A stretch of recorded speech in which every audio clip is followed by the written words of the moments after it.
ধূপগুড়িতে তৃণমূল নেতাকে ডিম থেরাপি, সেখানেও বাড়ি থেকে উদ্ধার সরকারি শৌচালয়ের সরঞ্জাম। থানায় নিয়ে যাওয়া হয় তৃণমূল নেতাকে। জলপাইগুড়ির পলাতক দাপুটে তৃণমূল নেতা কৃষ্ণ দাসের অনুগামী তৃণমূল নেতার বাড়িতে চড়াও হন গ্রামবাসীরা।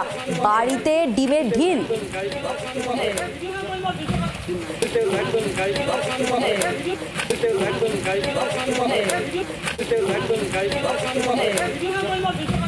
প্রদ্যুৎ দাস প্রতিনিধি রয়েছেন টেলিফোন লাইনে। প্রদ্যুৎ, কি অভিযোগ?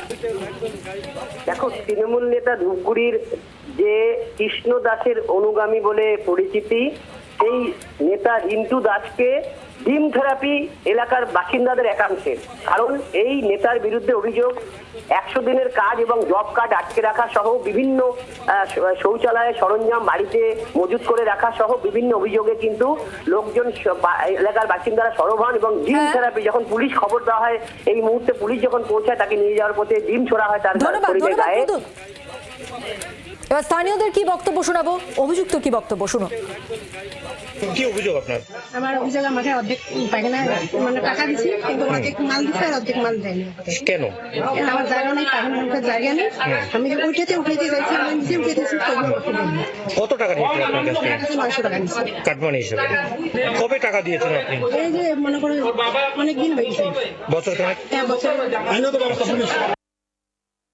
তিনি সাধারণ মানুষের কাছ থেকে বিভিন্ন রকম ধমকে চমকে টাকা আত্মসাৎ করেছেন এবং তার সঙ্গে তিনি পেশায় কন্ডাক্টর, বিভিন্ন লোককে প্রলোভন দেখিয়ে পায়খানা করিয়ে দেবো বলে এবং ঘর করিয়ে দেবো বলে টাকা আত্মসাৎ করেছেন। দীর্ঘদিন ধরে এলাকায় মনে করো গুন্ডারাজ চালাতেন, সঙ্গে বুঝজাম এবং বিজেপির লোককে হুমকি দিতেন তাকে কচুকাটা করবেন বলে।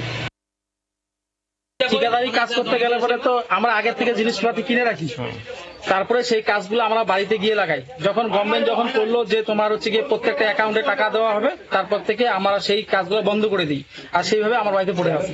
মানুষ তো বলছেন, অভিযোগ করছেন যে আপনি টাকা নিয়েছেন তাদের কাছ থেকে। না, এরকম কোনো ব্যাপার না। কাটমানি নিয়েছেন এবং জব কার্ডের ব্যাপারে, পায়খানার ব্যাপারে আপনার কাছে কাটমানি আছে? না, এরকম কোনো ব্যাপার আমি অস্বীকার করছেন? না, অস্বীকার কিছু, এটা আমার সাথে হয়নি। বাংলার আওয়াজ, বাঙালির আবেগ, জি 24 ঘন্টা।